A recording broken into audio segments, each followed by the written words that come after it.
تو پھر جنگ یرموک کا موقع جب آیا، رومن امپائر کے خلاف فیصلہ کن جنگ تھی جو، تو عین میدان جنگ میں حضرت بکر صدیق فوت ہو گئے.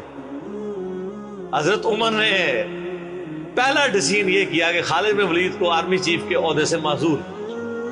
ہائے ہائے سر، بالکل آپ آخری اوور چل رہے ہو اور آپ کا جو پلیئر سینچری مارو، آپ اس کو کہیں اس کو واپس آ جاؤ اور ایک نیا پلیئر بھیج دیں. جو کریز پہ سیٹ تھا اس کو آپ واپس بلا لو. یہ وہ شخص کر سکتا ہے جس کا خدا پہ یقین ہو. تو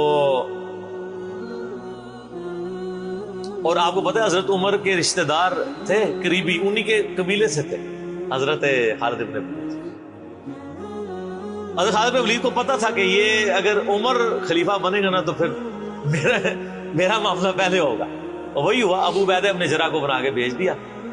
لوگوں میں بڑی چیمہ گوئیاں شروع ہوئی کہ لو جی سب سے بڑی آرمی کے خلاف جنگ ہو رہی ہے، سب سے بڑی سپر پاور، اور عین میدان جنگ میں یہ ڈیسیژن کر دیا ہے اگر مسلمان ہار گئے پھر کیا ہوگا، یہ وہ اللہ نے فتح دے دی. فتح ہوئی تو اب جب لوگ آ کے مبارک باتیں پیش کر رہے ہیں، پھر حضرت عمر نے آ کے مسجد نبی میں خطبہ دیا. انہوں نے کہا خدا کے لیے میں تم سے یہی تو چیز ختم کرنا چاہتا تھا کہ یہ فتوحات خالد کی وجہ سے نہیں ہو رہی، رب خالد کی وجہ سے ہو رہی ہے. کل کو خالد نہیں رہے گا تو تم کیا سمجھو گے کہ اسلام ختم ہو جائے گا؟ اسلام نے تو آگے چلنا ہے. ٹھیک ہے. پھر انہوں نے کہا میری دوسری حکمت یہ تھی کہ مجھے پتا ہے کہ اب یہ رومن امپائر مسلمانوں کے پاس آ جائے گی، بیت المقدس بھی فتح ہو گیا پھر بعد میں. تو خالد بن ولید جو ہے یہ جنگ کی فیلڈ کا ماسٹر ہے، اور جب کوئی علاقہ فتح ہو جاتا ہے پھر کسی جنگجو کی وہاں گورنر لگانے کی ضرورت نہیں ہوتی، بلکہ کسی ایسے شخص کو گورنر لگانے کی ضرورت ہوتی ہے جو ہیومن انسٹنکٹ سے واقف ہو، جس کو ہیومن مینجمنٹ آتی ہو. تو خالد تو ہمیشہ تلوار کے ساتھ ہی کھیلا ہے، اس کو ہیومن مینجمنٹ نہیں آتی. تو میں نے اس شخص کا انتخاب کیا ہے جس کو سب سے زیادہ رسول اللہ صلی اللہ علیہ وسلم کی صحبت کا شرف حاصل ہے. اور بخاری مسلم میں حدیث ہے کہ نبی علیہ السلام نے فرمایا کہ ہر نبی کے ساتھ ایک امین ہوتا ہے، اور میرا امین جو ہے وہ ابو عبیدہ ابن جراح ہے.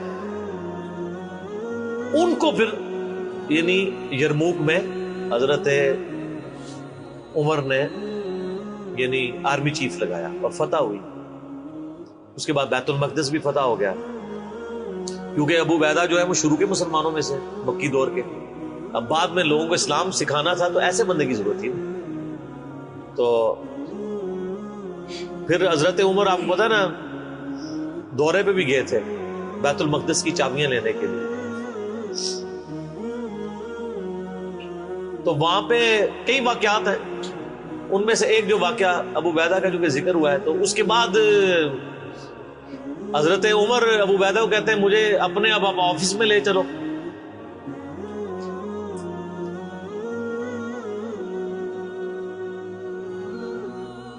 دنیا کی سب سے بڑی سپر پاور فتح کی ہو جس بندے نے، آپ سمجھیں کہ ایک بندے نے امریکہ فتح کیا ہے، کسی جنرل نے، واشنگٹن ڈی سی میں اس کا آفس تو ہونا چاہیے.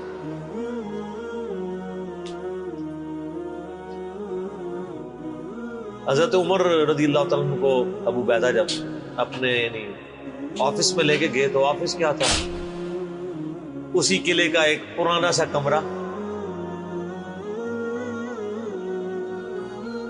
جس کے ایک کونے کے اوپر مصلی بچھا ہوا ہے، ایک وضو کی جگہ ہے، لوٹا پڑا ہوا ہے. یہ کل کائنات ہے. اس آفس کی جو سب سے بڑی سپر پاور کو جس بندے نے گرایا ابو عبیدہ ابن جراح نے.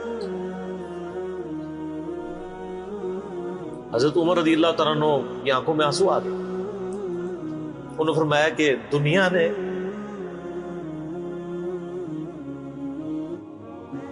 ہر بندے کے اوپر اپنا اثر چھوڑا ہے سوائے ابو عبیدہ ابن جراح. دنیا سے شکست نہیں دے سکی. دنیا سے مراد دنیا کی محبت. ہر بندے نے اپنا حصہ لے لیا. اس لیے آپ کو پتا ہے نا کہ حضرت عمر اپنے دور خلافت میں ابو عبیدہ ابن جراح کو بار بار خط لکھتے رہے کہ آپ ادھر آ جائیں، کیونکہ حضرت عمر چاہتے تھے کہ میں اپنے والد کو خلیفہ نامزد کروں، اس لیے کہ وہ امین الامت ہے. لیکن وہ پھر حضرت عمر کے دور میں طاعون کے مرض میں وبا جو پھیلی تھی شام میں، اس میں وہ پھر شہید ہو گئے، اور وہی ان کا پھر وہ قبر بن گئی.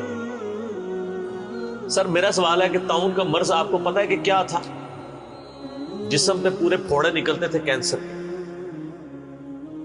تو کیا حضرت ابو عبیدہ نے ذرا ناکام کیے دنیا سے؟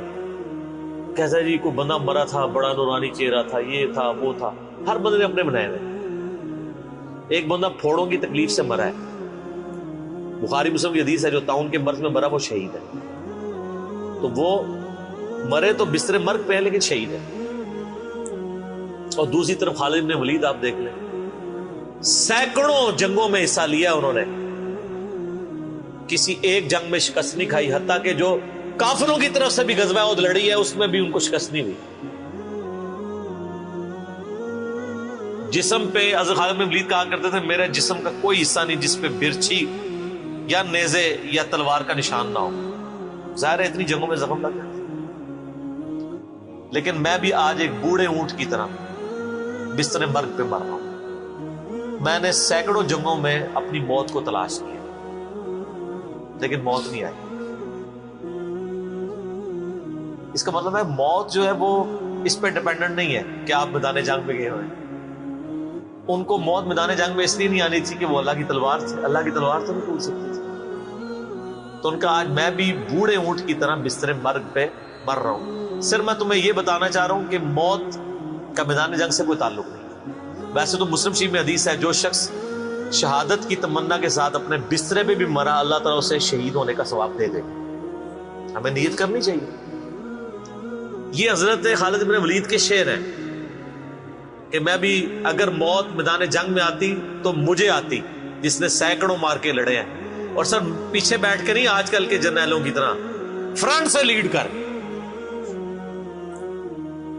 تو یہ ان کے اشعار آج بھی ان کا جو قبر یا مزار بنا ہے اس کے ساتھ ایڈجسنٹ مسجد کی دیوار کے اوپر یہ شعر لکھے ہوئے ہیں. آپ یوٹیوب پہ جا کے دیکھیں تو آپ کو مل جائے. فرنٹ سے لیڈ کر کے پوری زندگی لڑے.